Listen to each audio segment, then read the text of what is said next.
Hello, kia ora, everyone. Thank you very much for tuning into the Bonus Point podcast.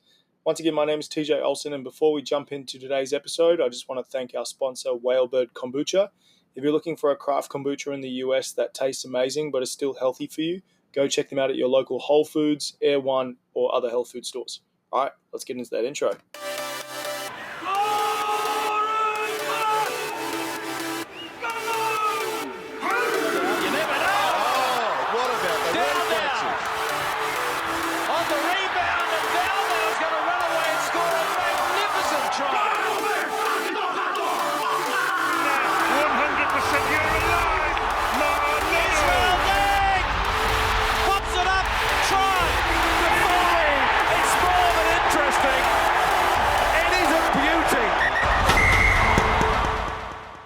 I met our next guest back in 2018 and got to know her pretty well while I was coaching for Ponsonby Rugby Club and Auckland Rugby Union. She's someone I've been an admirer of not only in the women's game, but rugby in general.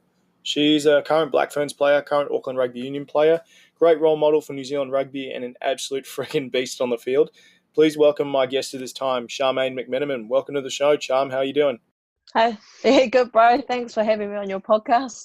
No worries. Thanks for joining us. How are you doing during the whole quarantine process? I know New Zealand's kind of leading the charge and setting a trend and doing quarantine properly, in my opinion. How are you doing being on lockdown right now? Yeah, it's obviously the whole world's in a bit of a different situation, hey. But yeah, I think we're quite fortunate enough to have Jacinda, and she's put things into action quite quickly, and we've come out on top pretty much. So it'll be interesting to see how the next few weeks go. But me just dealing with like this lockdown, it's been different, gone through like ups and downs, eh? It's been what, three weeks going on 4. Had a bit of a drag last week, but I found out quite early that right at the beginning that I had to kind of be in a schedule, and we were talking about it before, like you got a routine, and I've kind of got a routine that I stick to every day. Otherwise I just find myself like not doing anything, so and then you kind of feel shit. So it's crazy how you take those things for granted, because like a lot of people will go like, I can go outside any day, I can do anything I want all the time, and then when you get put in these kind of situations, you kind of go, okay, like I really have to stick to a schedule. I'll go absolutely insane. I'll just be doing just all these random things or just doing nothing the whole time. So it's good that you've got a kind of schedule. Is there anything in particular you're doing in your schedule that's kind of keeping you in that kind of way of life or keeping you sane? Yeah, I'm actually quite lucky because I'm doing a bit of study at the moment, so that's probably kept me on track, as to say, and then I kind of have to fit in my trainings around that. So nice. That's really kept me honest, like in that respect, and that because school's pretty much like 9 to 3, and then do my training outside of that. So that's kind of like really kept me accountable. I guess I have to, because when I didn't have that, because we had the first week we didn't have school, they didn't know how things were going to look and how they were going to present classes and whatnot, and I was just training, just get up, train whenever, like, I've got the whole day, and then come to 6 o'clock at night and like, oh shit, I still haven't done my training, so it was quite bad that first week, but yeah, definitely got into a routine once got back into class. It kind of forced me to make sure I'm doing it, kind of thing. Nice. Can you tell our listeners what you're studying at the moment, what you're doing? Yeah, so I used to be a warehouse supervisor and kind of manager role, and that pretty much took up a lot of my time, and I kind of conflicted last year with footy, so I've gone do something totally different. I went back home, and it kind of sparked a bit of a interest in me, like my family, they're like kind of just do it yourself kind of people, and they just whacked up a batch in like a day, and then there was no one to wire it up, so I thought I'd come back to Auckland and do a pre-qual to be a Sparky. So yeah, en route to do that, and yeah, it's just see how it goes. I'm enjoying it at the moment, so yeah, it's quite good. That's awesome. Yeah, for all the foreigners that are listening, Sparky in our term means electrician. So just in case just all the US guys that have no idea what a Sparky is. But, I go through that all the time. I'll come up and I'll talk to my mates. they'll be carpenters, and I'll be like, oh, how long have you been a chippy for? And they'll be like, a what? Yeah. And I'll be like, oh man, they have no idea what I'm talking about. No, that's awesome. It's always good to kind of I think have that kind of passion and drive outside of rugby and kind of provide yourself with a new pathway. That's wicked. That's so good. But yeah, we'll get stuck into kind of your story and what kind of progressed you to become the rugby player you are today. We'll go from the grassroots up. And where did you grow up? Where are you from? From Gisborne, place on the east coast, North Island. First to see the sunlight. Awesome place to be brought up in.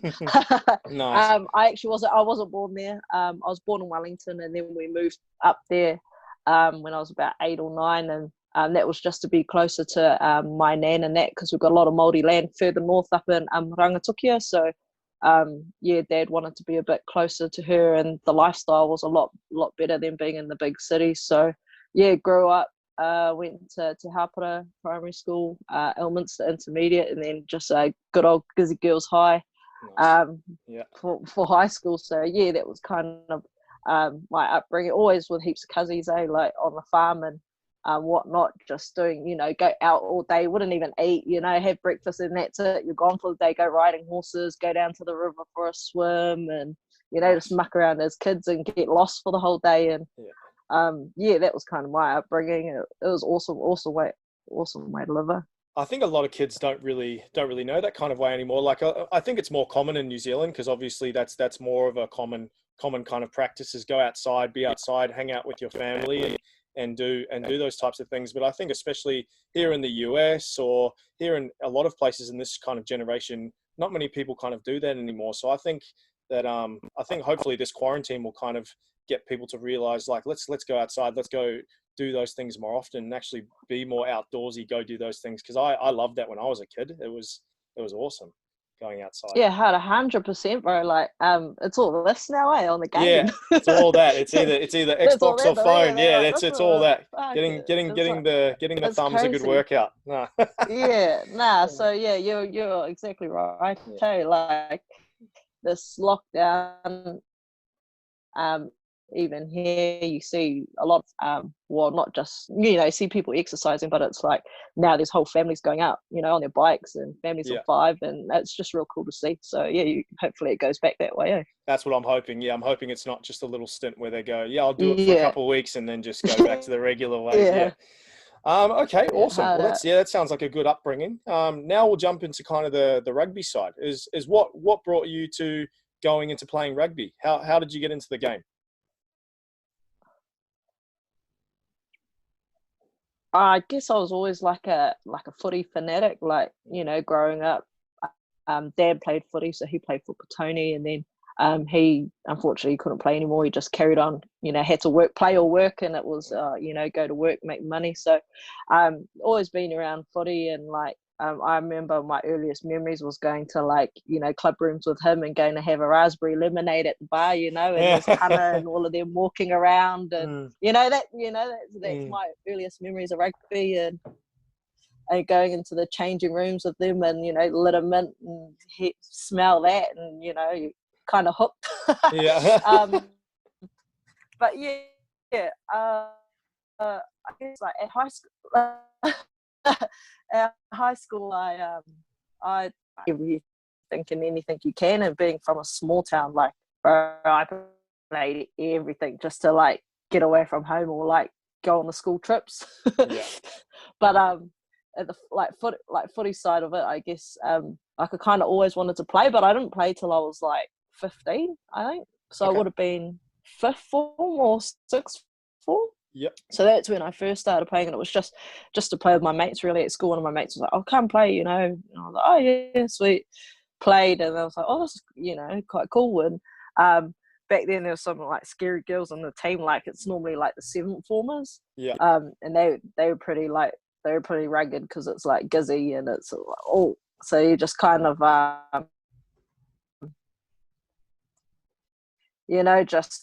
just play. Played. So played.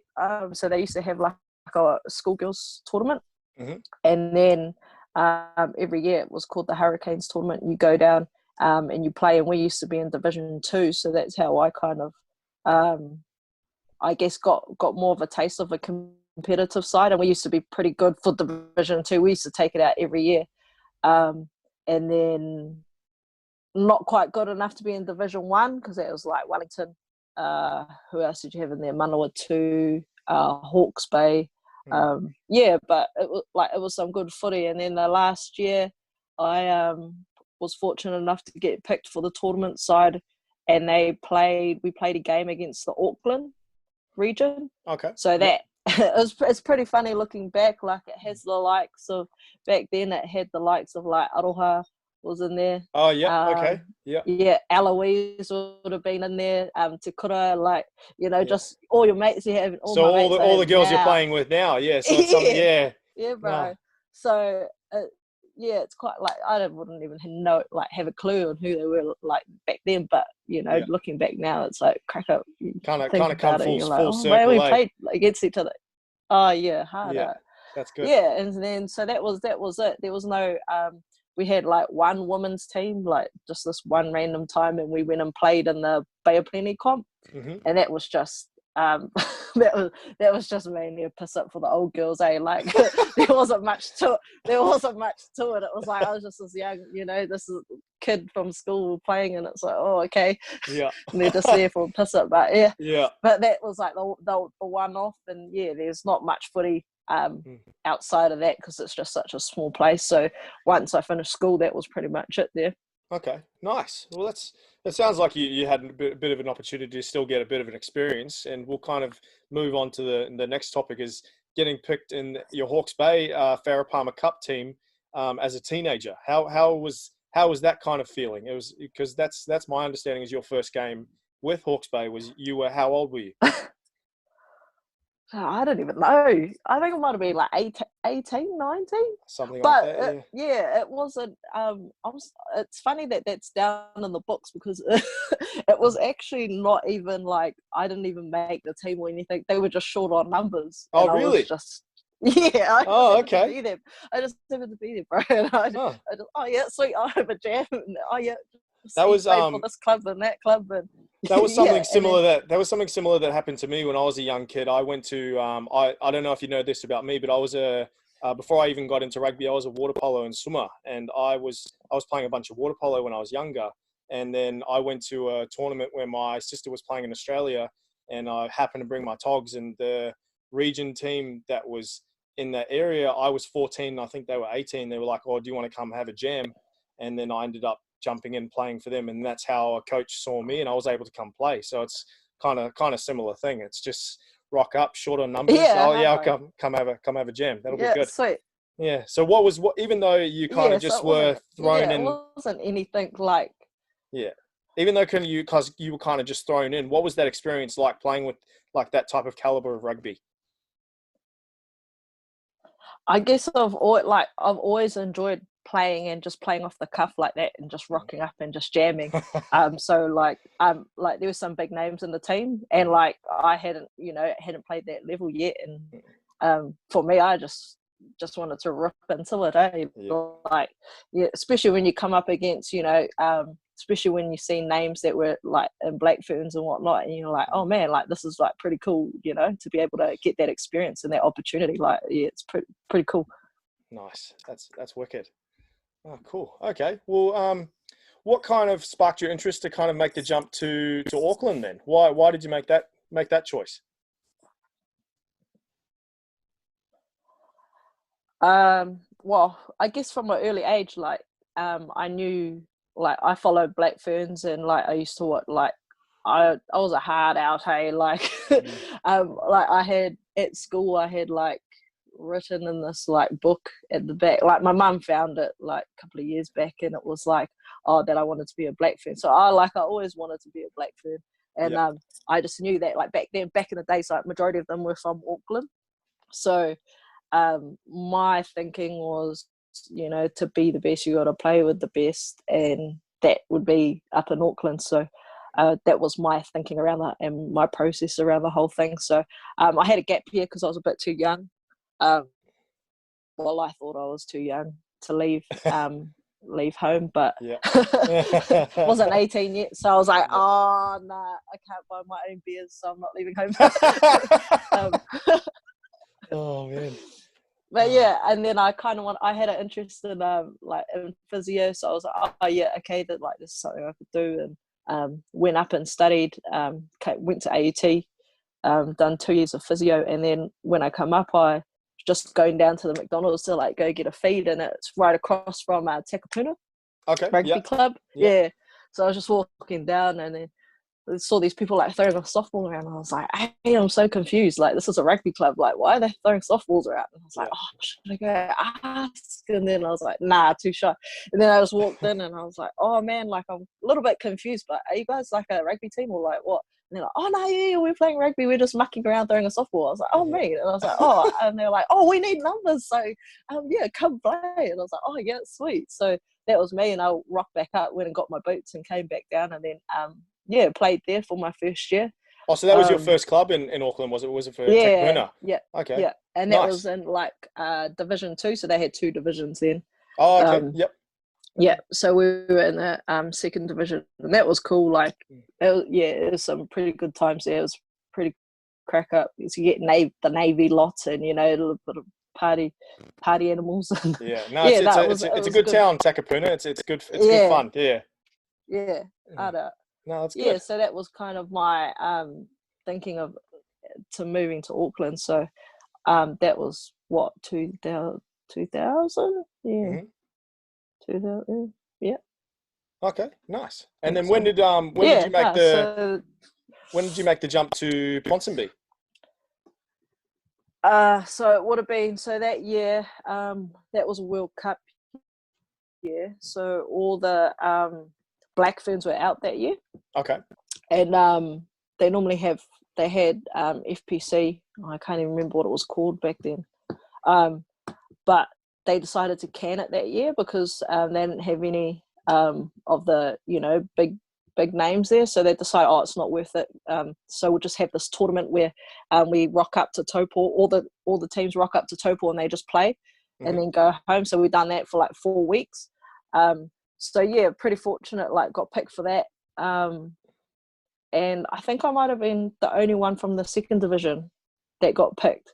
But there was a year of like a lot of like new caps, so there was like 16 or something new caps, or it might have been more than that at the time. But it was a pretty fun team. Like it was just all the young guns just having a JMA. So that was like my first taste of playing for Blue and White Hoops, even though it's not official. And then kind of met Ella and Pearl and all of those girls, and then kind of thought, oh, well, if I wanted to go a little bit further, I probably have to play in a first division team, and then that's when I made the jump to ponies after that. Okay, nice. Yeah, what was kind of your initial reaction? Because for me, it's obviously I didn't grow up in New Zealand, but I always knew in Auckland, Ponsonby was kind of the epitome of club rugby in Auckland. They were always a top tier club. They in every team they always put together, they were always a really good side. Was there any kind of intimidation factor going into that, or were you kind of just really keen to rip in? But when I was young, like I just played anything and everything. So like it didn't like I knew that a lot of big names had like played for the women and men's. I was just always keen, like wanting to learn more and just play with the best, really. So that's what my thinking around everything was, just like, oh yeah, well, if I've got an opportunity here, just take it and just go with it. So just see how it pans out. So yeah, that was probably just dive into it. No, that's awesome. That's good. You just going in head first, and you don't just going for it. That's wicked. And you've probably seen the evolution over the years, and obviously when I met you in 2018, we had a pretty good year with the men. We had the Gallagher Shield win, and the club itself, from my point of view, it's still thriving. Obviously, gone from Nathan Kemp as the president to Rocky Khan. How's that? Have you seen that kind of transition? How's Rocky going in that position for the club? Yeah, so his position, he's RDO, so he's done a lot for the club. Like he's put put, not that they needed to get put out there, but you know, he's just done a lot of work putting, you know, that Ponsonby out there. And I think there's a lot of pull coming into it now. Like, so obviously with the gap, they got the age gap from when kids leave school to club rugby, and he's kind of filling that. Like, I guess with the men's program, it's quite I guess it's quite a good flow. Like, that's because the men always have had a pathway, but when it came to that women's space, there's not really there. And he's kind of like gone into schools and that, and just really and he's just he's done wonders for the club. That's awesome. Yeah, because what I've seen, I think most recently was before the pandemic hit, I saw a video that was posted by Auckland Rugby of him and I think a few of the other women. It was just solely about the women's program, a nice kind of video clip to showcase the club. And as soon as I saw that, I was like, you've already got so much of a great club culture, and he's already going above and beyond for the club. It's amazing. It's so good to see. Yeah. Hard out, like the culture within the club now. Like last year, like we had a really good, like, obviously we wants to be there, and you know how like Auckland's quite known for, you know, don't really hang around after the footy games. And you kind of just do the aftermatch and then everyone wipes it. Last year was a year where everyone would always go back to the club, like no matter what. Like, so it was pretty cool. It was a real good vibe last year. That's something that I think was really good, and I think 2018 kind of set that up, because I saw it kind of I saw it kind of progressing to that, is especially our year that we were there. We'd have majority of the time we would go to the clubhouse and we'd come hang out. It'd be so many good times, but you'd kind of see it hit and miss. It would be packed 1 week, and then it would be empty another week, and we'd kind of just stick around. But no, that's awesome to see that. I think that's a good kind of showcase to send to any club around the world, that even though if you think you're doing a good job, you can always kind of improve, and you can always do a better job, even whether it's the culture, the program itself, the players. That's wicked to hear. Good job, ponies. That's awesome. Yeah, hard. No easy, baby. Yeah, no easy all day. I was actually wearing my Ponsonby shirt the other day, and someone came up and asked me that question. They said, "Why does it say no easy on the back of your shirt?" And I was like, I could get into this long explanation of what the story was and how the kind of slogan came into be, but I was like, basically just go hard, just never give up, and just keep going. And just go hard, bro. Yeah. Even when I'm at the gym, I'm still sitting here going, like, if I need an extra push, I'll just sit there in the back of my head, go, come on, no easy. I'll be good to go. Easy. That's awesome. Okay, so we'll kind of jump into kind of the rep stuff that you've come into. So you talked about the Auckland FPC team. Talk to me about, obviously you spoke about your initial playing days, or how you started with Auckland, but how have you seen the women's program progress over the years? How do you think it's kind of come?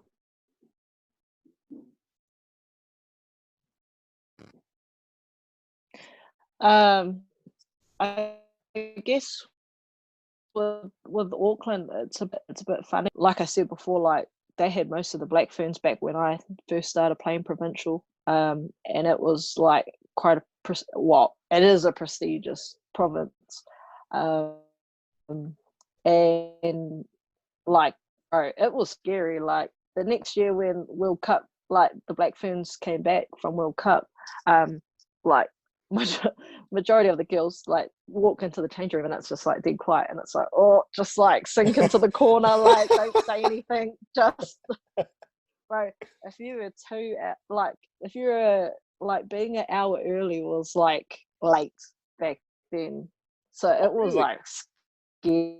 Like I used to be scared, bro. I used to like go there and then like go like 2 hours early just so that I wouldn't be late, you know. Oh, man, so yeah, and back then it was a bit because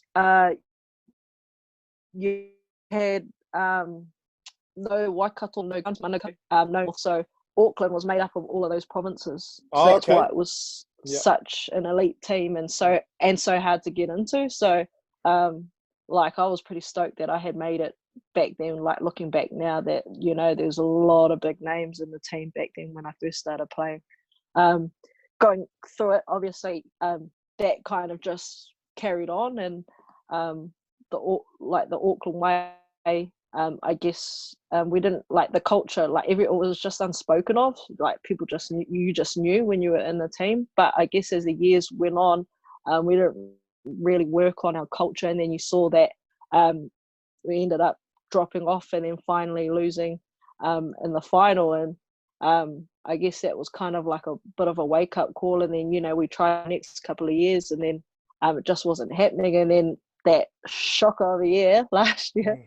And then we probably, we were going to get, not last year before, we were going to get relegated. So I guess like as a whole, like the high performance side of it has always been pretty top notch. But I guess when it came rolling into the FPC, we just didn't really have the culture there, and it kind of just tapered off. And it, I guess it just, because we never worked on it, we didn't have to in the beginning. It was just always there with, when it was such a, with all the other regions that, further down the track, we just thought it would always be there. We never worked on it. So it's not necessarily something you would have taken for granted, but would have caught you by surprise. So something that's been in there for so long, and then that culture kind of just evaporated out of kind of nowhere.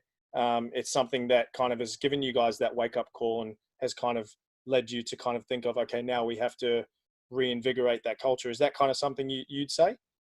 Yeah, right. Like that. Yeah, that's like exactly what happened. And like we knew that something wasn't right, but we just couldn't put our finger on it. And we just, for us old a lot, we we're just like, we don't understand. Like that's always been the way. Like why is this not happening? Why is this not happening? Because we were brought up around that kind of culture. So when all the new kids started coming through and filtering through, I guess like you said, it just evaporated, and it just kind of got dumbed down, I guess. And then now I think last year we had a really good rebuilding year, so got that culture back, and just gone back to the roots. And like those young girls, some of those young girls didn't even know who Anna Richards was. Like it was like, oh, what?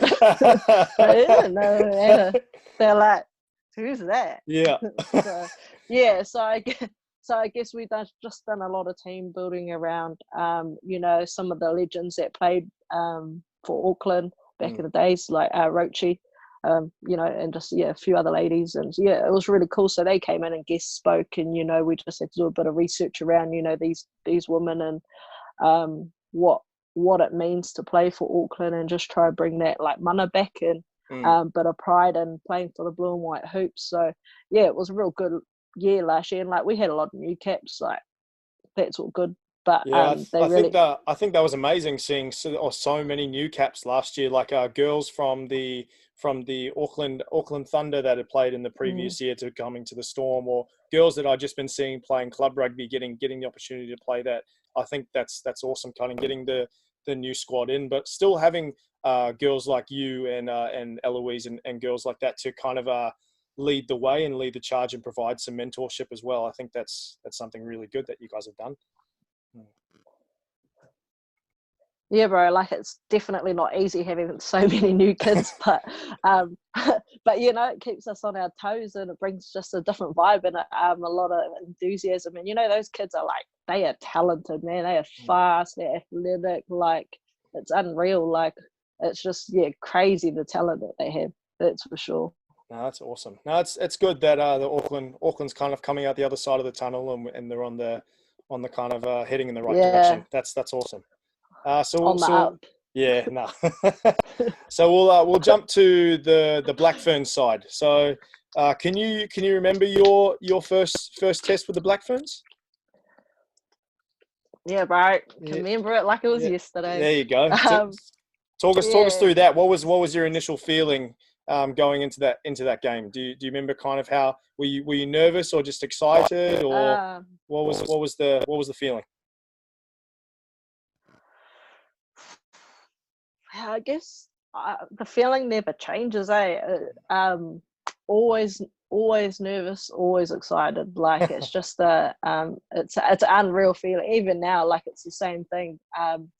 I'm just quite lucky that I can keep my emotions in check, and that like all you're thinking is like, oh, you just don't want to stuff up. But but I remember that game, and so it was against England in 2013. We're playing at Eden Park, so I it's funny because it was only 30 seconds actually, but it's still a cap, and it's still my debut. No, that's what I say as well. I don't care. I don't care if it's 1 second or a whole game. That's still a cap. I call that too. Yeah, well, you're there to do a job, and that's just how it is, when you're new to a team. So I got on, and it was England's line-out in their 22, and I was actually I was a lot smaller back then, so I was running at 7. So I come on for Justine, and at the tail of the line out, and I just remember I was like, come on, I got 30 seconds, like do something. And then they done a crash in midfield, and I turned the ball over, we kicked it out, and that was it, game over. There you go. But it was like the best 30 seconds. Like, I don't care if it's 30, like you said before, 30 a minute, whatever. I was just happy to get that time on the field. Well, I think that's what a lot of players, like, especially because I'm coaching for because I've really enjoyed my coaching of women. I ended up coaching for a Santa Monica women's team this year, and I think that's what a lot of some of the girls may not think, or some people I've coached over the years, they may not think that 30 seconds means a lot. And just like you said, you're there to do a job, and if you're able to do your job in that 30 seconds and provide that impact, that goes miles compared to staying on a field and maybe not producing what you need to do in that kind of in that time frame. So yeah, I think that goes without saying to us, but I think that's a message to a lot of people. It doesn't matter how long you're on the field. If you get on there, put your heart into it, do your job, and then that's what helps your team get through. So that'll be a good message to the young players. That's awesome. So one thing about the Black Ferns I wanted to talk to you about specifically is that over the year, in my opinion, I think the Black Ferns and the All Blacks kind of embody what New Zealand's all about. Although kind of you ladies have been probably, I would say, in my opinion, the most dominant women's program in the whole world, winning almost 90% of your test matches. I never see kind of that kind of determination and that willpower. It never wavers, and you still have that humble nature about you guys. Every time I talk to you guys, it doesn't matter if you came off the field and God forbid it's 200-0 or something like that. I'll come talk to you after a game, and you guys are still humble about it. You guys are still going on to the next job. Can you tell us where kind of that culture comes from, or how you think it kind of came about in the program? I think it's just like what we spoke before with like Auckland, as in terms of culture, like that's real embedded in the Black Ferns. And every camp, we always recap on standards and what the team means, and obviously on tours and that we dive into a little bit deeper about what we want on that tour. But one thing remains the same, that the standards and our culture never wavers. And I guess it's just what we always probably pride ourselves on is what would we want people to see from the outside looking in if they saw a Black Fern. So that's kind of what we try to base our culture around. And family is a massive part of who we are and how we got there in the first place. So that's really embodied within the team, and that we're actually a family in itself. So I guess like we said before, it's something that always has to be worked on, and it gets worked on regularly. Like obviously the leadership team does a lot of work around that as well, trying to bring that forth. And with a lot of new girls coming in, you always have to keep going over it and just making sure that everyone's on the same page. But like you said, like we're always humble and would do anything to help anyone. And I guess that's just the mantra of the Black Ferns, really, is just it's humbleness and just trying to play the best footy that we can, there for a job. And yeah. No, that's awesome to hear. I think that's something that a lot of people should kind of take into consideration is, even though, like, because as you said, you've got so many new pieces coming in and out of a team or a squad or something like that, but it's still always about inclusion and making sure everyone is felt like they're a part of the squad, and then just they're here to do a job and make sure it gets done. No, that's awesome. So I guess we'll move on to before we get on talking to the upcoming World Cup, obviously on home soil. Let's just briefly talk about the 2017 World Cup. So obviously you're a part of that. You're a part of that squad and that team, and you were involved in the final match against England. What did it mean for you guys to win that World Cup? What did it mean for you specifically, and for the Black Ferns?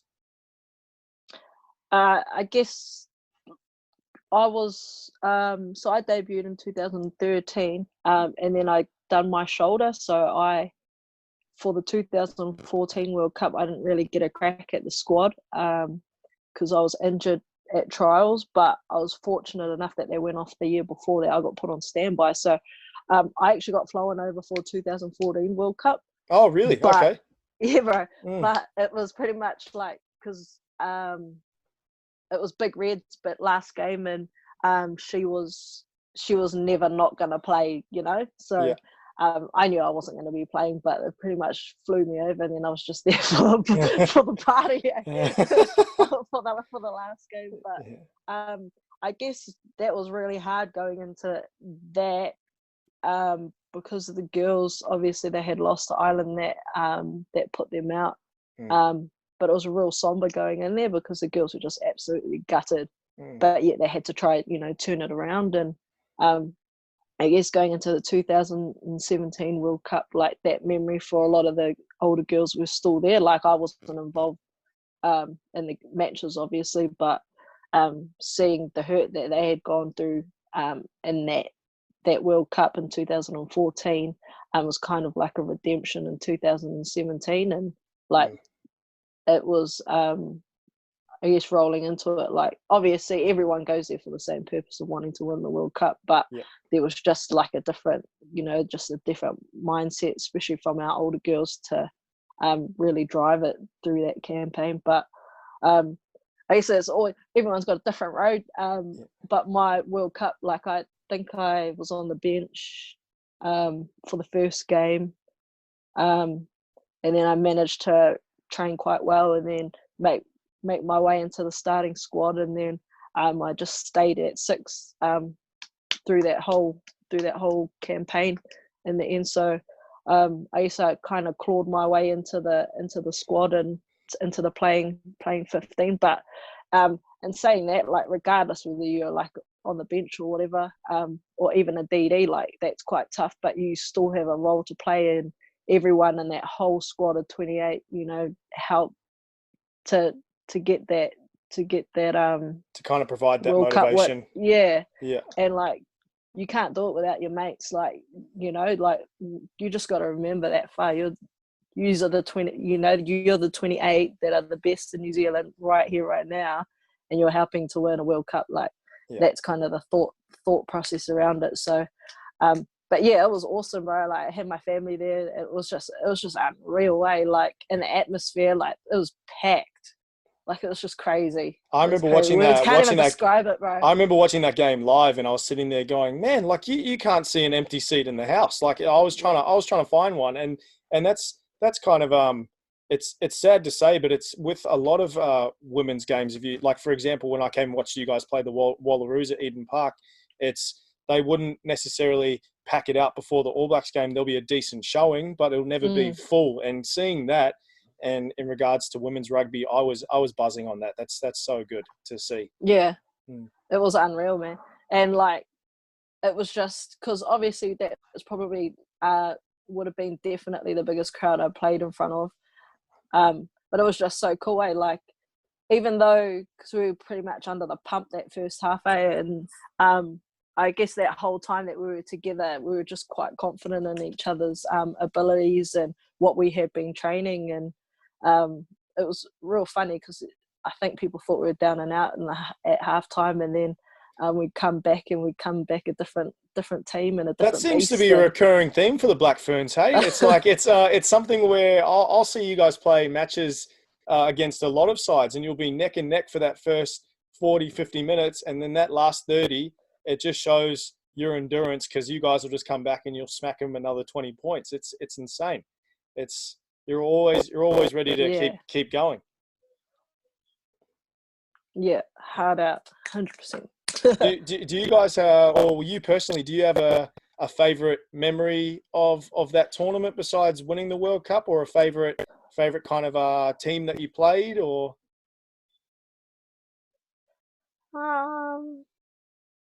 Just all of them? No, not really. Just all of them. Like, I guess I'm a bit of like, because I've been injured quite a lot, and like massive injuries, that I take every game as it comes, and I just enjoy the moment. So for me, like, I'd say, like, even the first game I was on the bench, that was my first World Cup game. The second game was my first start, so, you know, against Hong Kong, and then we had like another pretty good game after that, and then and then just rolling into semis and finals. It's just the whole tournament was wicked, bro. I couldn't really put a special moment on it or anything.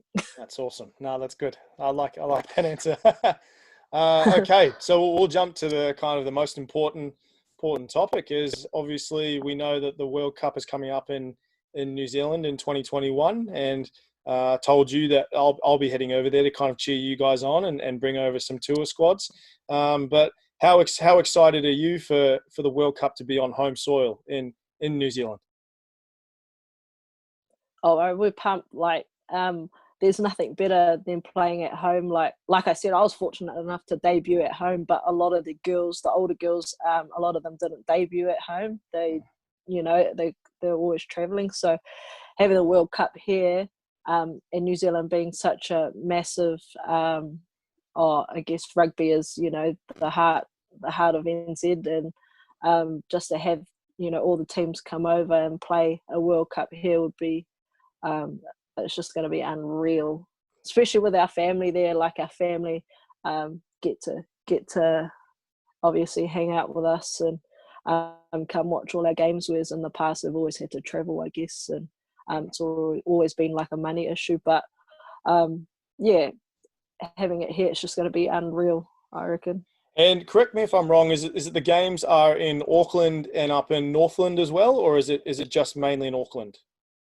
Yeah, I'm not too sure about how the setup's going to be, because travelling between Auckland and Northland would be a bit of a pain. But whether they're going to do a pool up in Auckland or what, I don't think those details have quite come out yet. But definitely having that contrast. There are games in Auckland and games in Northland, and I reckon that's just really cool for obviously the other countries to see a bit, you know, the city, and then you've got the country up in Northland, and that, you know, Northland's quite you know, rural in itself, so they'll get a good taste of what the other side of NZ's like up there, not just the big city. Yeah, no, I think that's what a lot of people don't know, is that you can go an hour to maybe 3 hours north, and then it's a completely different world up there. That's why I loved going up to Northland when I took the Auckland Thunder up to play that tournament up in Northland. It was incredible. I love it up there. I could go up there every day of the week, and I wouldn't be mad. It's beautiful up there. It's so good.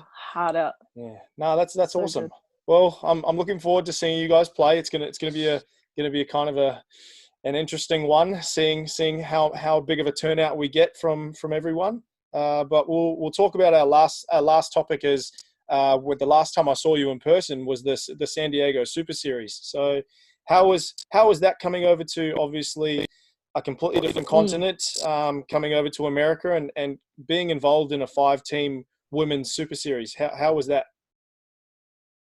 That was wicked, because it was, you know, that's the heavyweights pretty much of women's rugby. So to get together in a tournament like that, it was pretty exciting, especially obviously rolling into, you know, this year we're meant to have a few good tests.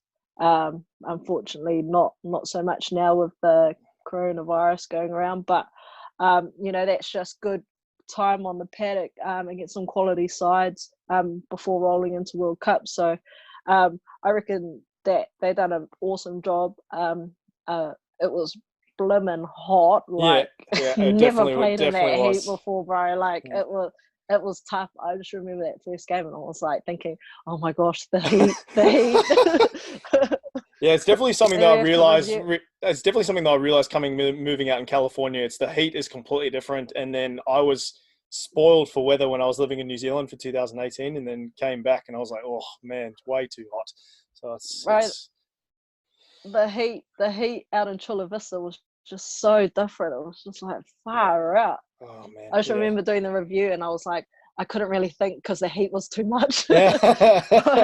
But it was an awesome tournament. Like we really enjoyed it, and I know that they had some media about it and bagged that were intense and whatnot, but bro, like, to be honest, like, we, like, Kiwis, we didn't care. It just reminded us of when we used to play like sevens. You know how they got the tents up around the field. It just reminded us about that, bro. So like, we weren't fussed. Like, obviously it would be mean if we got like a bit more of a crowd, but you know, that's just women's rugby, and we know that the US is quite a developing country when it comes to supporting rugby and actually having the women's rugby team. So I guess that's something that we didn't really care for, but I know it was a quality tournament, that's for sure.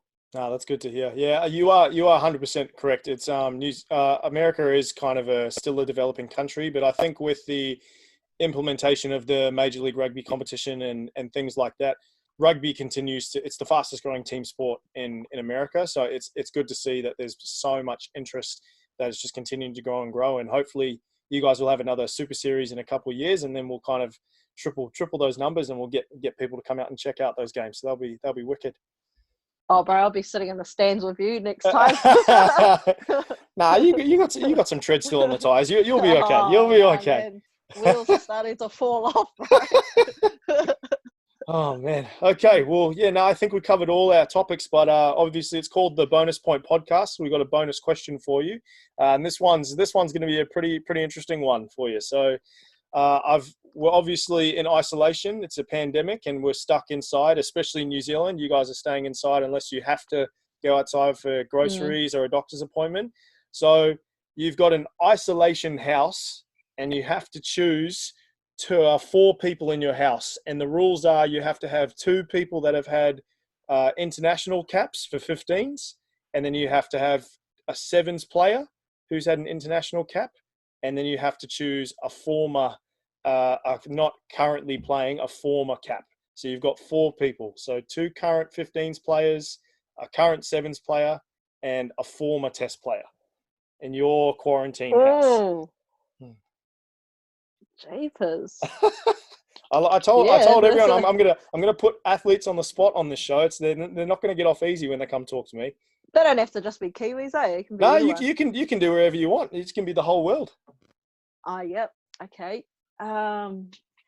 So if we're going off this lockdown, my mate old Eloise, she's been putting up all the baking and all this fancy cooking, so I'll chuck her in the house. Okay, you got to have good food. Yep, that's a good choice. All right, next one. Yeah, keep us fed. I'd say, so I played in the bars last year, and my roomie, I would say that she would have to be in there. Who's your roommate? Oh, Anna Banana. Anna Banana, okay. She's an international. Yeah, Anna Banana. So she's in there. So she played for Ireland. Currently still plays for Ireland.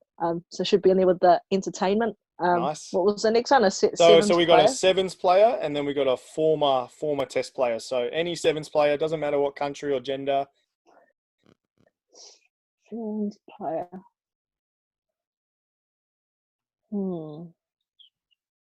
Gee, this is hard, isn't it? You got to get a mental sweat as well. It's not all about the big muscles and everything. You got to get a mental sweat up. Yeah, I got a chef. I got some entertainment. Yeah. I like the way you're thinking about this. You're thinking about it very methodically. You've got food. You've got entertainment. You're ticking all the boxes. I really like this. Current 7s player. Gee, I don't even know. It shows how dedicated you are to your 15s. You're like, sevens, nah, 15s all day.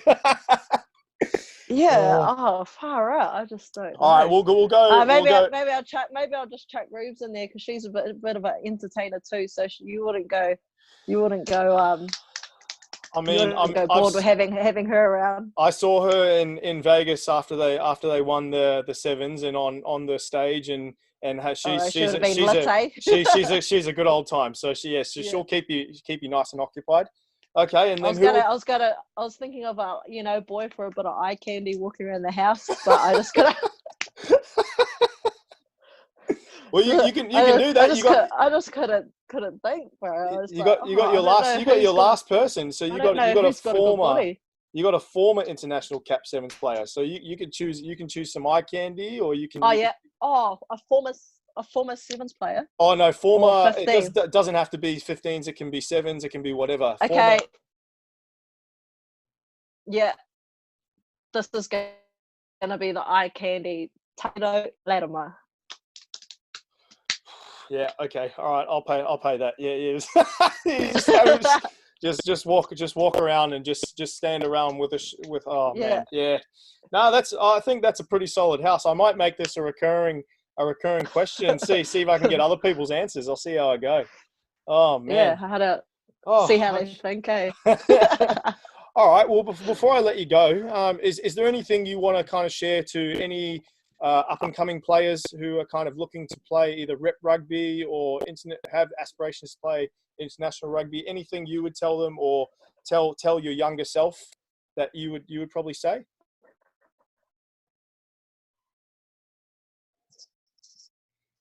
Yeah, not so much from the younger stuff because I probably wouldn't to play footy a little bit in higher honours.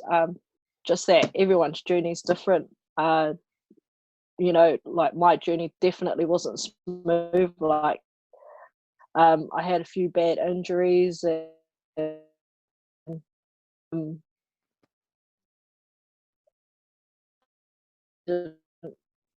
some people come into who had to work my way up into top level rugby, but just sticking at it and then having that goal and never giving up on your dream. If it's something you're passionate about, you'll find a way to get there, regardless of what you've been through. But just staying true to the journey and staying true to yourself, and just make sure you always keep pushing. Like hard work beats talent, man, when talent doesn't work hard. So obviously for me, like I was quite talented, quite fortunate that I had like quite good ball skills, but it doesn't stop there. Girls are coming through faster, fitter, stronger. So you always have to work on it, and it's just not being complacent on what you have and always striving to be more. No, perfect message. No, I love that. No, well, okay. Well, thank you very much for coming on the show. I really appreciate you taking the time. Obviously, we've got some more free time with us during this lockdown period, but even so, I still appreciate you coming on the show and giving kind of that perspective to the up and coming players and a perspective of your career. Hopefully, I can share this story and people will be able to get more of an insight into you and get super excited for this up and coming World Cup. Yeah, hard up, bro. Thanks for having me on your podcast, right? It's been cool chatting to you. No, it's been a little while since we had a chat, but I'll kind of use this as kind of a thing in the back of my head to make sure I talk to you and you all the whānau more often. So this will be good. Yeah, bro. It was awesome. Right. Thanks, bro. All right, Charmaine, thank you very much for joining us on the Bonus Point podcast.